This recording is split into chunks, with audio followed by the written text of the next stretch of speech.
Baik. Sorry lah atas kursi ya. Banyak tempat lain pun dia duduk atas kursi ya. Tak ada di bawah kita. Boleh kan? Meja ada tak digunakan? Kena guna lah. Kalau kan. Clear? Okey. Jangan tidur sudah. Baik, insya-Allah.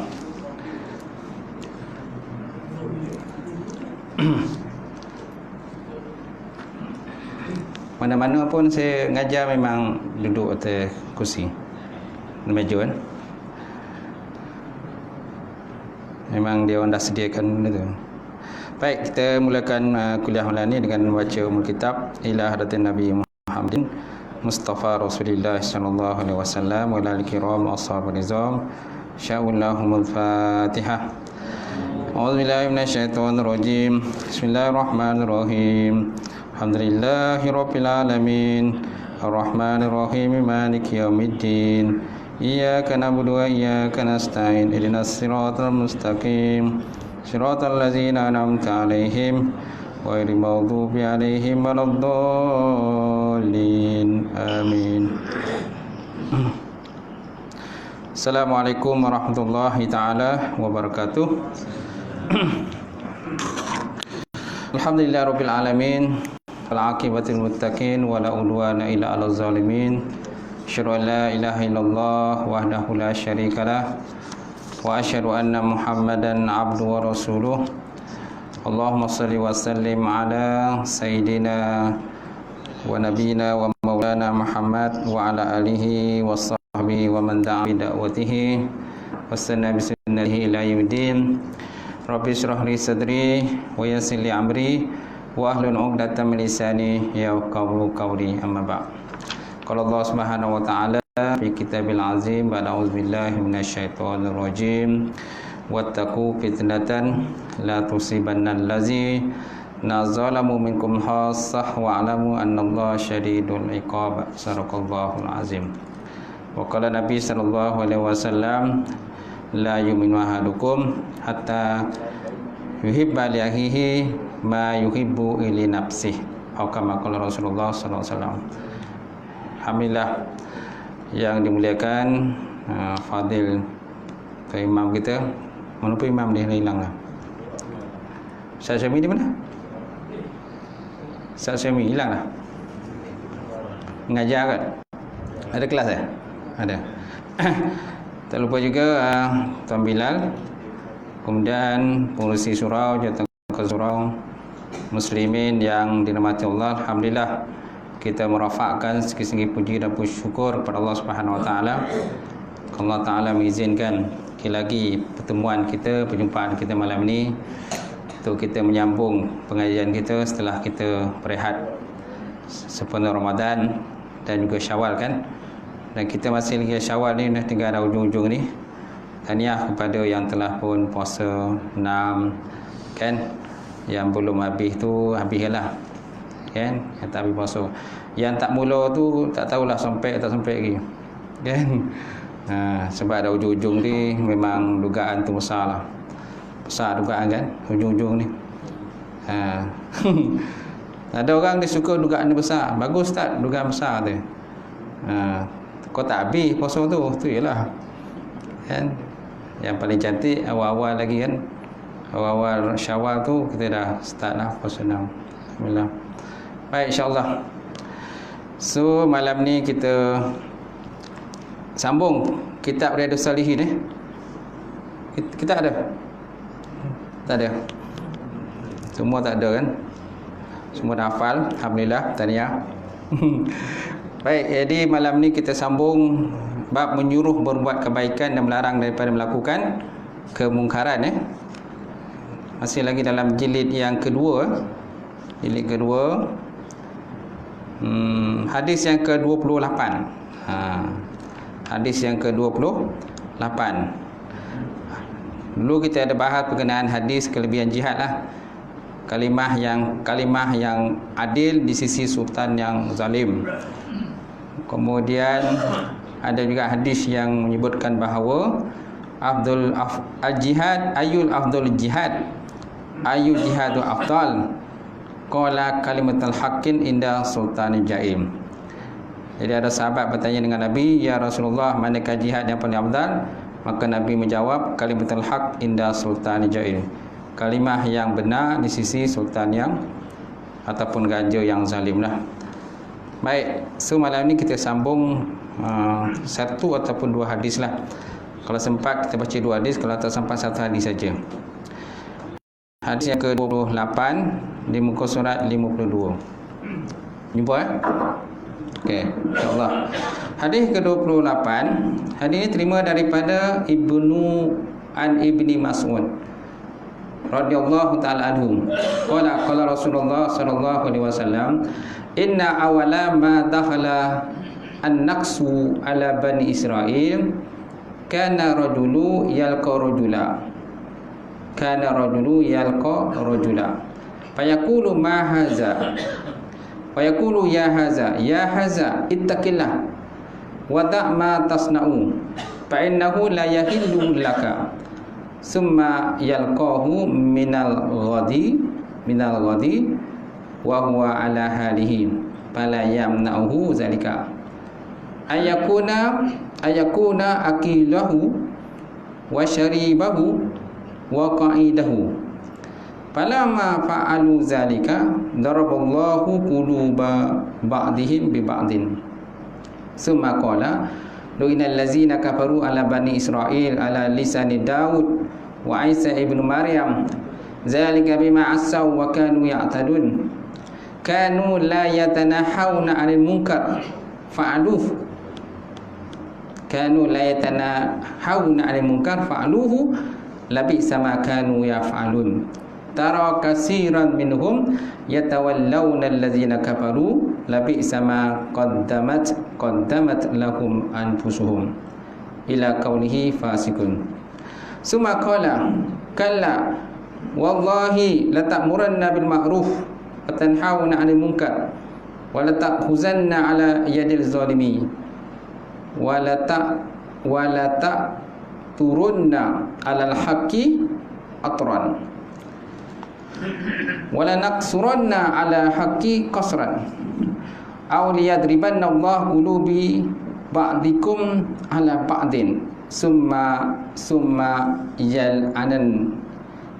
yal'anannakum kama la'anahum.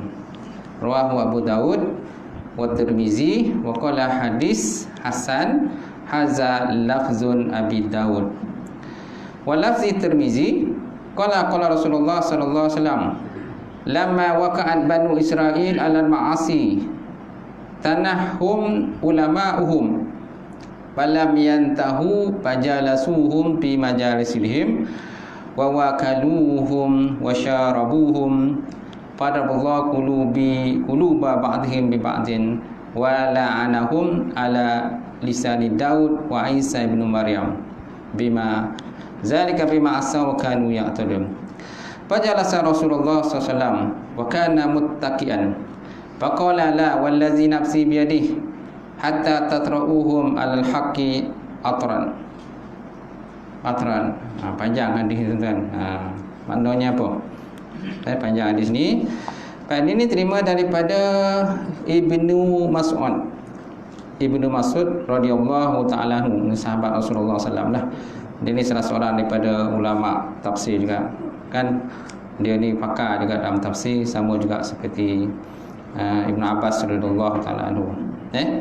Qala berkata ia, qala Rasulullah sallallahu alaihi wasallam, telah bersabda Nabi sallallahu alaihi wasallam, inna awala ma dakhala an-naqsu ala bani Israil kana rajulu yalqa rajula. Sesungguhnya mula-mula sekali masuk kekurangan atau kecacatan pada agama Bani Israel ialah bahawa seorang lelaki telah menemui seorang lelaki yang lain, lalu dia berkata, ya haza ittaqillah wa da' ma tasna'u fa innahu la yahillu laka. Laki-laki itu berkata pada laki-laki yang mana, laki A berkata pada laki B, dia kata, wahai si fulan, takutlah kamu kepada Allah Subhanahu wa taala. tinggalkanlah perkara maksiat yang telah pun engkau kerjakan. Kan? Wada' ma tasna'un. Ittaqillah wada' masna'un. Takutlah kamu kepada Allah Taala dan tinggalkan apa yang kamu lakukan. Fa innahu la yahillu laka. Maka sesungguhnya apa kamu lakukan itu tidak halal bagi kamu. Okey. Summa yalqahu minal ghadi wa huwa ala halihi. Kemudian pada keesokan harinya dia bertemu lagi dengan lelaki tersebut dalam keadaan masih lagi mengerjakan maksiat kepada Allah. Summa yalqahu minal ghadi wa huwa ala halihi. Kalau terjemahan secara harfiah ni ada kata, kemudian dia berjumpa semula dengan lelaki tadi pada besok harinya, wa huwa halihi, padahal lelaki itu dalam keadaan halnya, maksud halnya masih lagi melakukan juga dosa dan juga maksiat kepada Allah Taala. Cuma tak dinyatakan apa dosa maksiat lakukan itu dalam hadis ni. Cuma maknanya umumlah, mana lelaki si B itu melakukan dosa dan maksiat kepada Allah Taala. Fala yamna'hu zalika ayakuna akiluhu wa syaribahu wa qa'iduhu.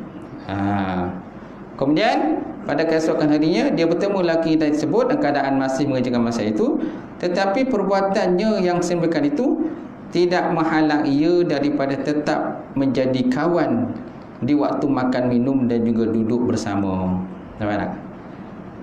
Walaupun lelaki kedua tu masih buat dosa dan maksiat, si lelaki pertama ni masih berkawan dengan dia, masih join dah dengan dia tadi.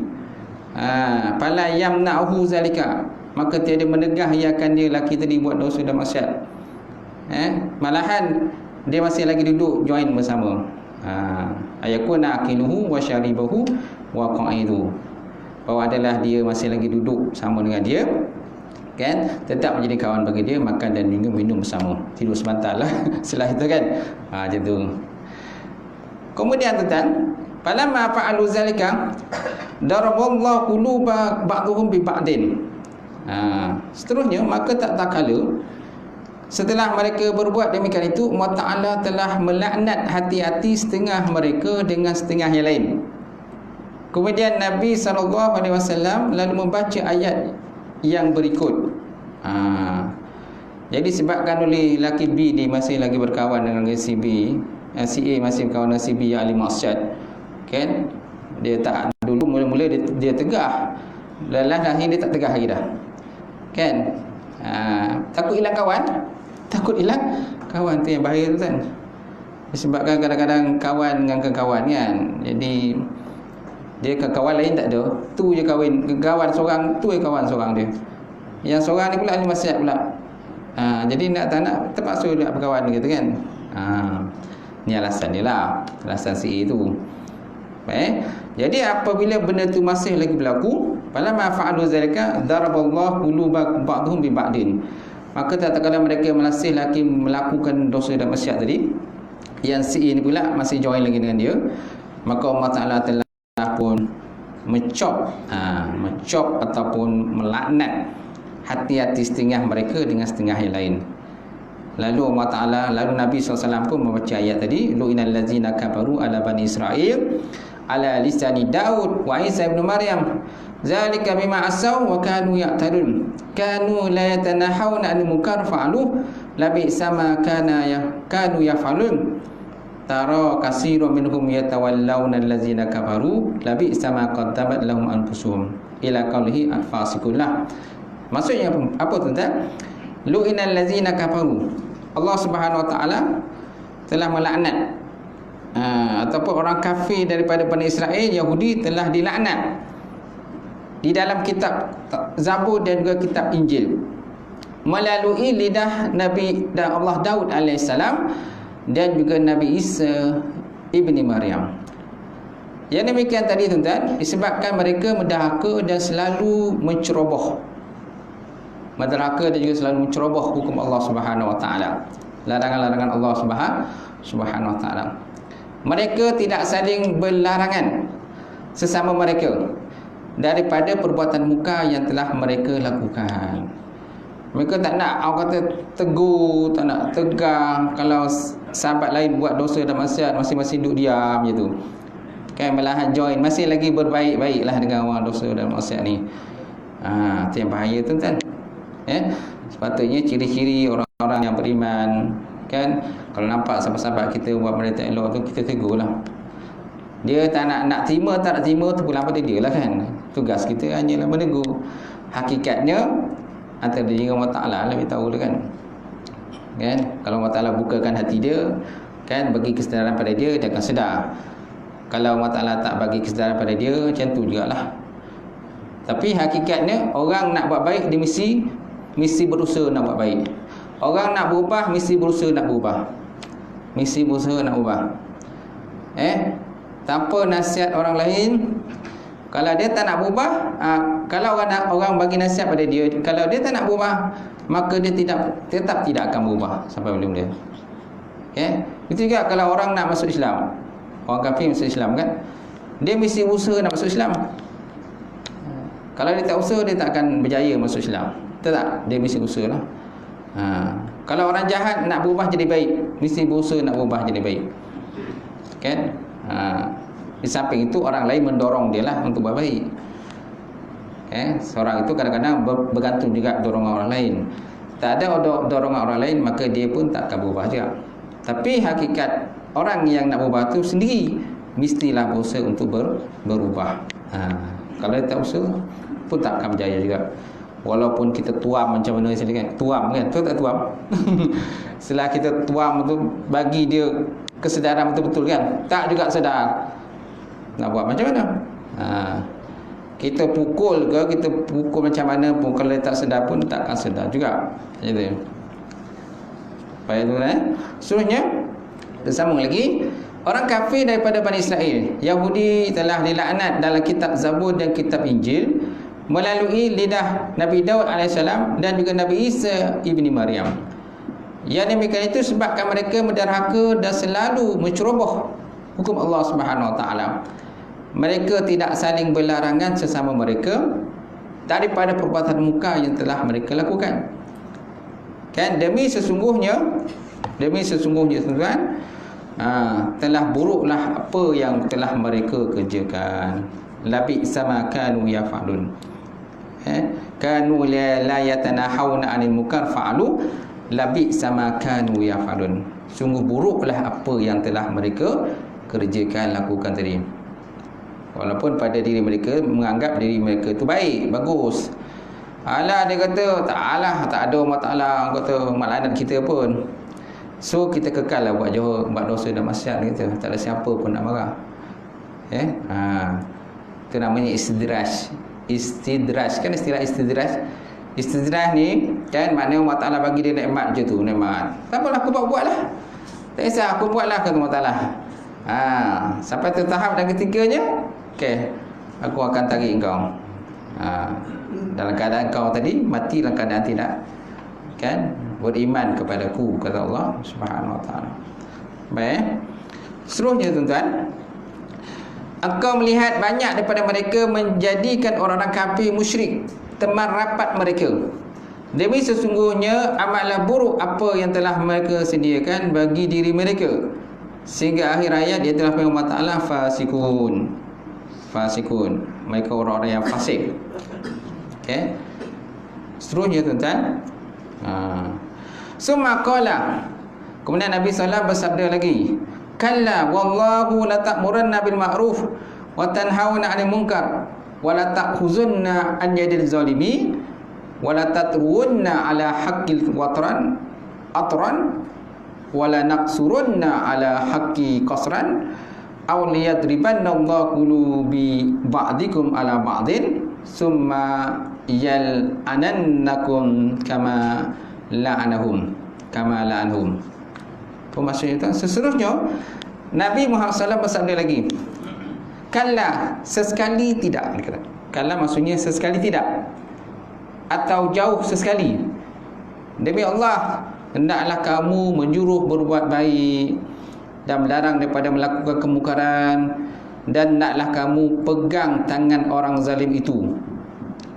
Hendaklah engkau kembalikannya kepada kebenaran dengan bersungguh-sungguh, dan hendaklah kamu tetapkan orang itu di atas kebenaran, ataupun Allah Ta'ala akan memukul hati setengah daripada kamu atas setengahnya.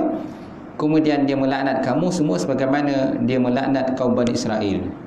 Sebagaimana kamu melaknat, Allah Ta'ala melaknat kaum Bani Israel. Jadi dalam kata-kata Nabi yang kedua ni, Nabi gesa kita, suruh kita kena buat amal ma'ruf nahi munkar. Kan? Dan jangan kita suka berkawan dengan ahli maksiat. Ahli maksiat. Kan? Kalau sebut dalam ni, dia kata jangan kamu berkawan dengan orang kafir. Tengok. Jangan kamu berkawan dengan orang kafir. Okay? Naklah kamu kembalikan kepada kebenaran dengan bersungguh-sungguh. Kemudian naklah kamu pegang tangan orang zalim. Apa maksud pegang tangan orang zalim? Pegang rapat dengan dia dan ajak dia buat baiklah. Ajak dia buat baik. Jangan rapat tapi tak buat baik.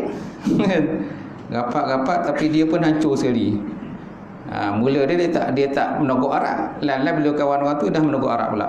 Dah teguk arak pula. Okay? Mula-mula tak berzina. Bila kawan orang tu dah berzina pula. Dah buat pula benda yang tak elok. Dia kawan tu pergi tempat-tempat tak elok, dia pun ikut pergi tempat tak elok lah. Sayang sangat dengan kawan tadi kan. Kawan pun boleh menarik kita dalam neraka tu kan.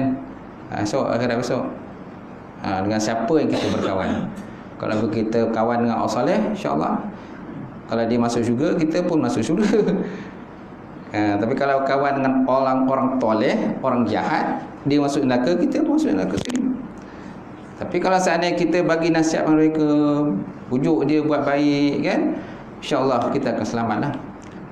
Kan, kita pujuk dia buat baik tapi kita nak jahat, itu antara dia Allah Taala lah. Bukan lagi orang kata kuasa kita.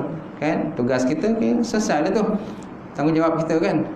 Supaya kita besok tidak disoalkan di hadapan Allah Subhanahu wa taala. Banyak kadang-kadang kita takut hilang kawan. Takut hilang kawan. Kau lah kawan aku sehidup semati. Kau lah kawan aku sehidup semati semata. Tapi dia tahu kawan itu ahli maksiat. Dia diam buat tak tahu je. Sebab apa? Takut hilang kawan. Nampak? Ni tak boleh tuan. Baik. Jadi Nabi Muhammad SAW sabda tadi, sesekali tidak, atau jauh sekali demi Allah, naklah kamu menyuruh berbuat baik dan melarang daripada melakukan kemungkaran. Dan naklah kamu pegang tangan orang zalim itu, naklah kamu kembalikannya kepada kebenaran dengan bersungguh-sungguh. Naklah kamu tetapkan orang itu di atas kebenaran, atau Allah Ta'ala akan memukul hati setengah kamu di atas setengahnya. Kemudian dia melaknat kamu semua sebagaimana melaknatnya kaum Bani Israel. Kerana kaum Bani Israel telah pun dilaknat Allah Ta'ala. Kita tahulah Bani Israel ni kaumnya degil kan. Kaum yang orang kata istilah kita batat lah. Batat dogi lah. Kepala batu lah istilah kita kan. Tengoklah kaum Yahudi tu macam mana. Kaum yang banyak pertentangan mereka pada Islam, menentang Islam, itulah kaum Yahudi. Berbanding dengan orang Kristian. Kerana sifat orang Kristian ni lebih orang kata lembut hatinya berbanding orang Yahudi. Tengoklah Yahudi tu habis semua tanah-tanah Palestin semua dirampas ya. Kau ingat kan perjanjian Balfour tu? Perjanjian Balfour kan. Siapa yang belajar ilmu kata sejarah Islam, dia tahulah perjanjian Balfour tu.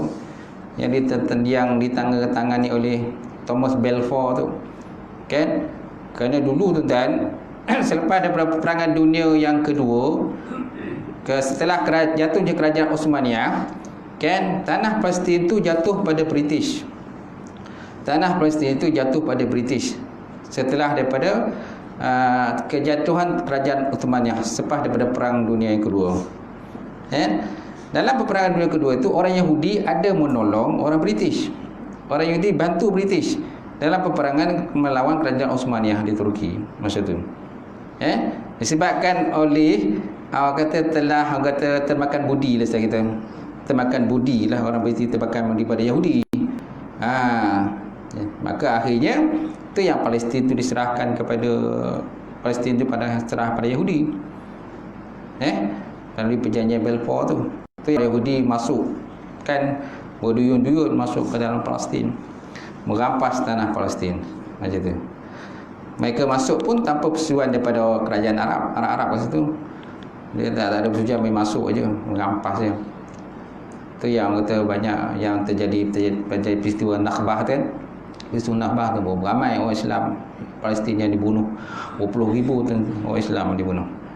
Tapi semua tanah-tanah dirampas oleh Palestin, oleh Yahudi lah. Kan? Baik, kisah tuan bacalah perjanjian Balfour tu, panjang sejarah dia. Baik. Seterusnya tuan, manakala lafaz Tirmizi ialah Rasulullah SAW bersabda, ketika Bani Israel jatuh ke dalam maksiat, kederakaan, ulama telah melarang mereka daripada mengerjakan maksiat, tetapi mereka tidak berhenti. Kemudian ulama duduk bersama-sama mereka bersama penderhaka tadi tuan-tuan. Masya-Allah. Kalau dalam bahasa Arab yang kata lamma waqa'at banu Israil fil ma'asi, tanah tum ulama'uhum falam yantahu fajalasuhum fi majasilihim wa wakaluhum wa syarabuhum. Kan? Manakala telah berlakulah kemaksiatan kepada kaum Israel, jadi ulama-ulama mereka ni pada mulanya mereka menegar jangan buat, tapi lama-kelamaan ulama pun terpengaruh, tergoda, dan akhirnya mereka pun duduk jua yang sama. Fajalasuhum fi majasilihim, lalu mereka duduk dalam majlis-majlis mereka orang-orang yang zalim ni, orang-orang yang derhaka dan juga maksiat kepada Allah Taala. Kan? Wa wakaluhum wa syarabuhum, dan mereka pun bukan saja duduk, malah duduk join minum sekali lah. Kalau ahli maksiat di kalangan Israel itu, sebelum mereka minum kata memabukkan, mereka pun minum juga, mabuk. Kalau mereka berzina, mereka pun ikutlah berzina. Nauzubillah min zalik lah.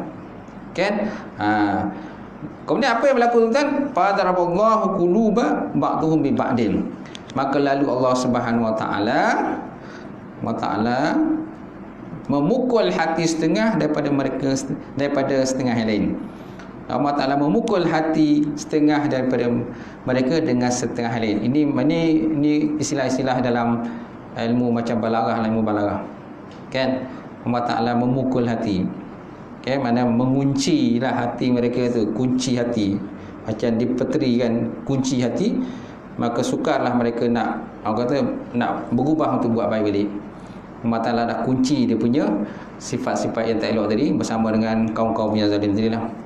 Macam tu. Ni istilah kiasan atau konteks balaghah lah. Kan? Ditutup hati seperti mengunci. Macam khatamallahu ala qulubihim lah. Kan ayat Quran, khatamallahu ala qulubihim wa ala sam'ihim wa ala absarihim ghisyawah lahum azabun alim. Allah Ta'ala telah memeteri hati mereka, orang kafir dia. Mengunci hati dan memeteri hati mereka. Kan? Khatamallahu ala qulubihim, hati mereka. Wa ala sam'ihim, dan atas pendengaran mereka. Wa absarihim, dan penglihatan mereka. Walhum azabun alim, bagi mereka tu azab yang pedih. Kan? Ni bahasa kiasan menunjukkan kepada tentang mendalamnya kan hati yang manusia ni yang dah dikunci oleh Allah Subhanahu Wa Taala sehingga sukar untuk nak berubah lagi, sukar untuk berubah, dan sangat mudah untuk menerima azab daripada Allah Subhanahu Wa Taala. Nampak? Janganlah kita jadi macam itulah. Baik, seterusnya wala nahum ala lisani Daud ibn Isa Daud wa Isa ibn Maryam. Lalu Allah Ta'ala melanat mereka di atas lidah Nabi Daud alaihissalam dan juga lidah Nabi Isa alaihissalam. Zalika bima asaw wa kanu ya'tadun. Demikian tadi di atas apa-apa perbuatan maksiat mereka lakukan, dan mereka itu melampaui batas di atas apa yang mereka kerjakan. Seterusnya tuan-tuan, kemudian Rasulullah SAW pun duduk, kemudian Nabi pun duduk. Sedangkan tadi dia bertelekan bersandar. Lalu baginda pun meneruskan sabda Nabi, demi Allah yang diriku dalam kekuasaannya, hingga kamu semua mengembalikan mereka yang melakukan kemungkaran dengan cara bersungguh-sungguh kepada kebenaran. Okey. Ni mestilah ciri-ciri, kata mesti kena ada lah orang beriman. Sifat-sifat orang kata tak suka tengok benda dosa maksiat ni, mesti ada dalam ciri-ciri orang beriman. Amal ma'ruf nahi munkar kan. Wal takum minkum ummatun yad'una ilal khair ya'muruna bil ma'ruf wa yanhauna 'anil munkar. Naklah ada segolongan daripada kamu tadi yang tugas berfungsi, peranan yang berfungsi untuk mengajak perkara makruf dan juga mencegah daripada berlakunya kemungkaran. Janganlah kita cenderung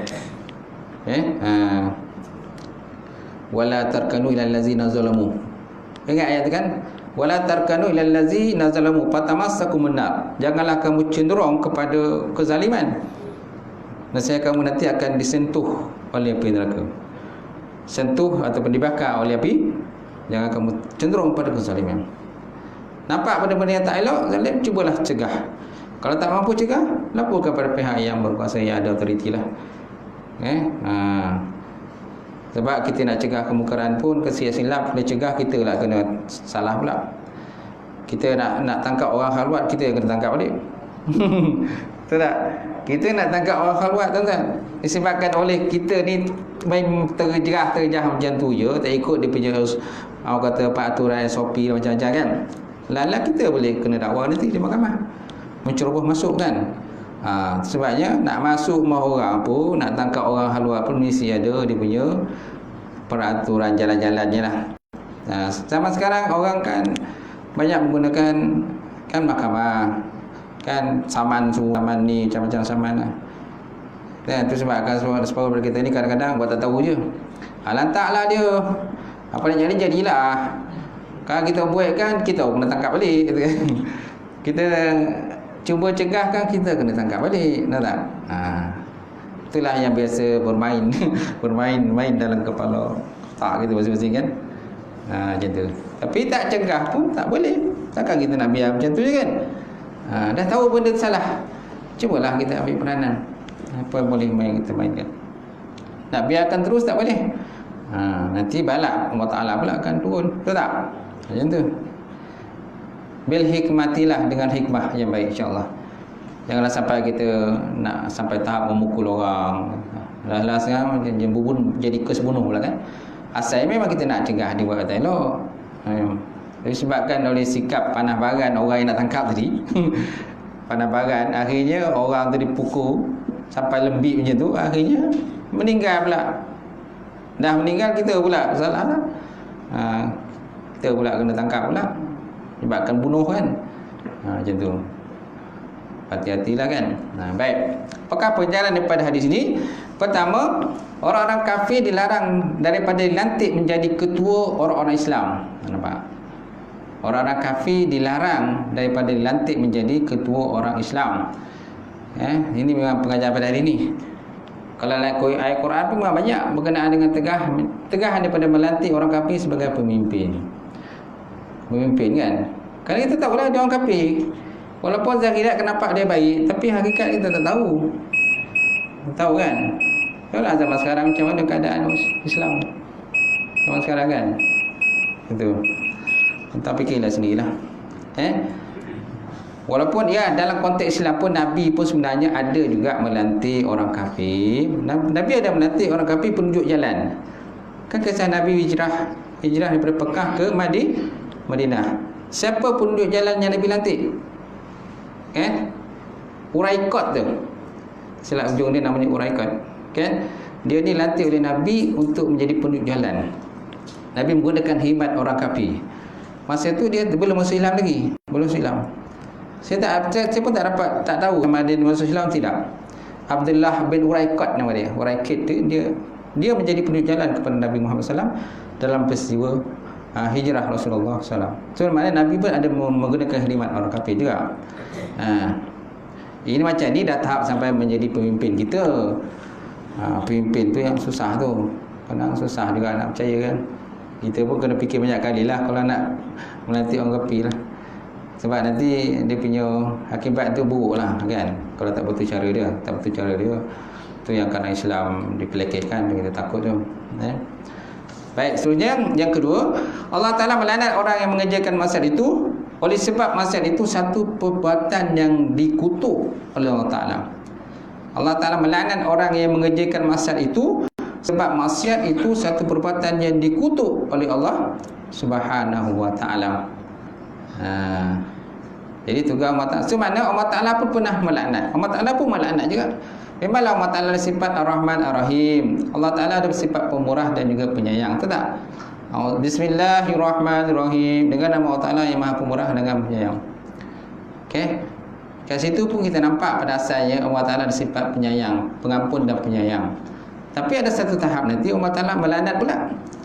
Kalau seandainya hamba tadi dah dibagi nasihat, masih lagi tak nak berubah, tu dah sampai tahap Allah Ta'ala melaknat lah hamba tadi. Kan? Itulah Allah Ta'ala juga melaknat Abu Jahal, Abu Lahab. Malahan disebutlah Quran pun, tabat yada abi lahabin wa tab, kan, ma aghna anhu maluhu wa ma kasab. Abu Lahab dilaknat Allah Ta'ala dalam surah Tabat Yada tu kan. Kenapa dilaknat? Bukankah Allah Ta'ala sifat pengasih penyayang? Kenapa laknat pula? Kenapa? Kerana Nabi dah bagi nasihat dah, Nabi dah dakwah semua. Kan bukan tak dakwah pun, tapi dia tak nak simak. Tu akhirnya Allah Ta'ala sanad dia dalam Quran. Tabat yada abi lahabin wa tab, ma aghna anhu maluhu wa ma kasab.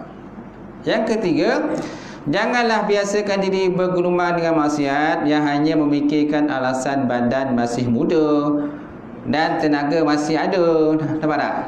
Jangan biasakan diri bergelumang dengan dosa dan maksiat dengan alasan alah aku muda lagi lah, muda lagi, kuat lagi. Besok dah tua-tua, dah pencen, so aku bertaubat lah. Taubat lah, aku datanglah ke surau selalu. Ni masih muda, kuat lagi, tak payahlah. Tak payah kau nak bagi nasihat ke aku lah kan. Tu sebabnya kadang-kadang macam orang tabligh kan, dia pergi rumah-rumah tu, kan ada orang kadang dia tutup pintu kunci. Kau tak tahu, bukan tak ada orang dalam tu, ada orang kan. Memang kita tak nafikan usaha murni daripada sahabat kita yang ahli tabligh, tak nafikan. Tapi ada juga kadang buka pintu, bagi salam banyak kali pun tak tahu je kan. Ada yang menengking pun ada. Tak payah aku nasihat aku, dia aku tahulah kan.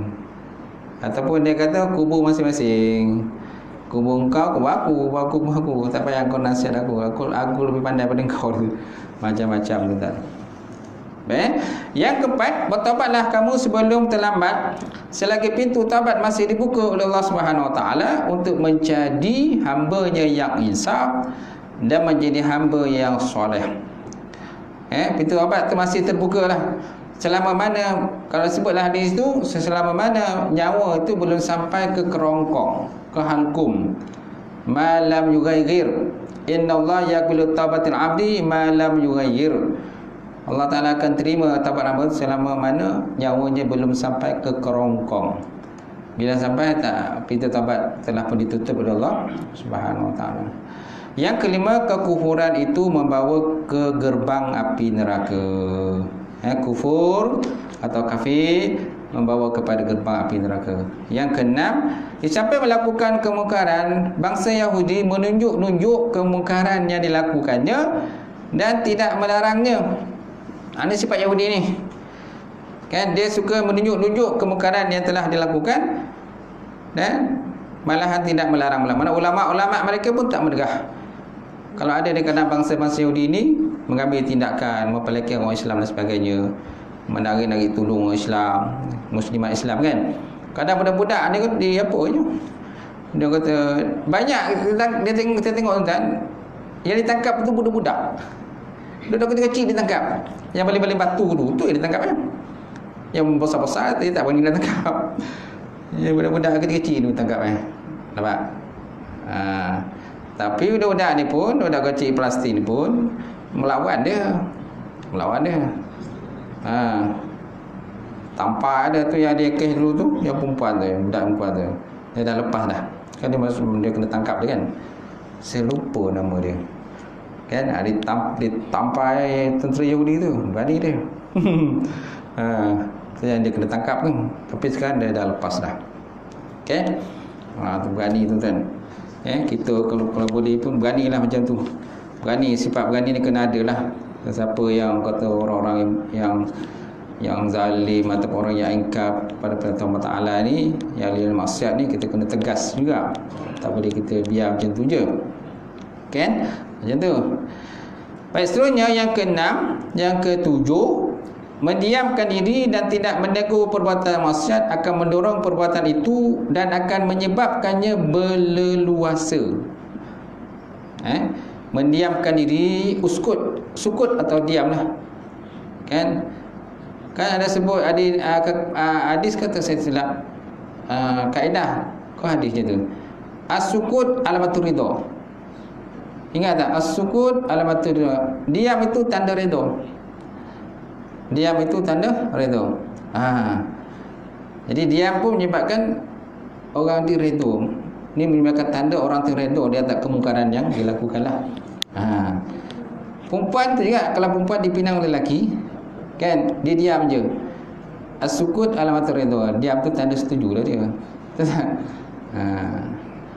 Tapi kalau dia kata setuju tak? Setuju kan. Satu rumah dengar dia kata setuju. Lagi elok lah. Memang confirm lah setuju tu. Seterusnya yang ke-8, tidak memadai menegur dan menegah dengan lidah semata-mata, sekiranya kita mampu mengubahnya dengan tangan. Nampak? Kalau seandainya kita mampu mengubah dengan tangan, kan, kita ubahlah dengan tangan. Cuma dengan tangan ni tak semestinya dengan memukul. Kaedah memukul pun dalam konteks Islam pun tak dibenarkan sebenarnya. Kalau pukul pun pada tempat yang tidak mencederakan. Kemudian jangan mukul di muka. Jangan mukul di muka kepala kan. Memang tak sesuai lah pukul. Kan? Anak-anak pun begitu juga. Kita tak digalakkan pukul anak kita.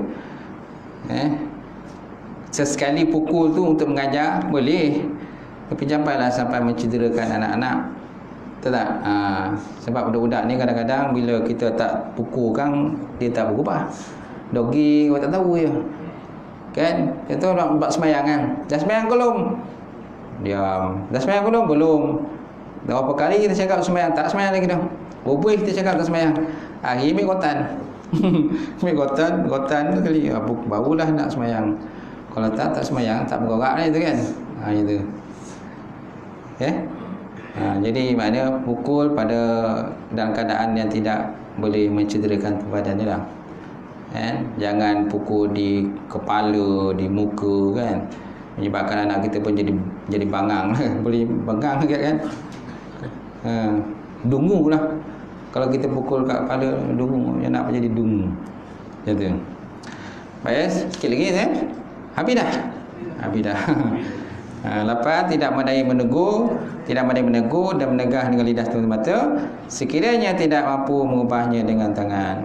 Wallahu a'lam bissawab wa ilaihi marji'un. Cukup satu hadis dan panjang hadis ni. Insya-Allah akan kita masuk hadis yang ke-29. Wallahu a'lam bissawab wa ilaihi marji'un. Saya buka persoalan, kalau ada persoalan. Kalau tak ada kita tutup. Ada?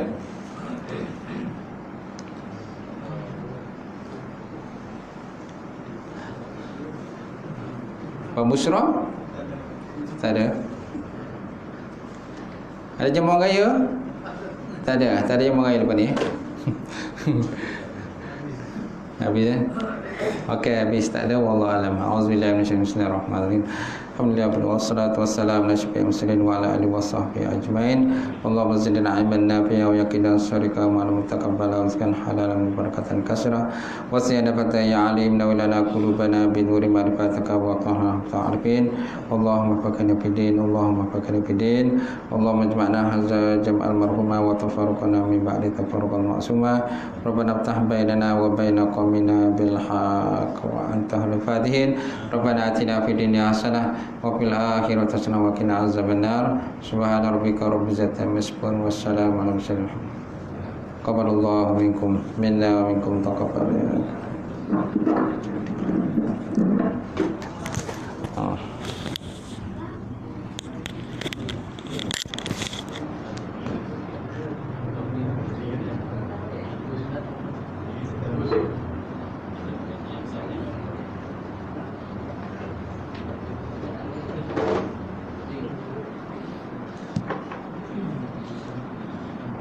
Tutup apa tu? Tutup. Nah, tutup.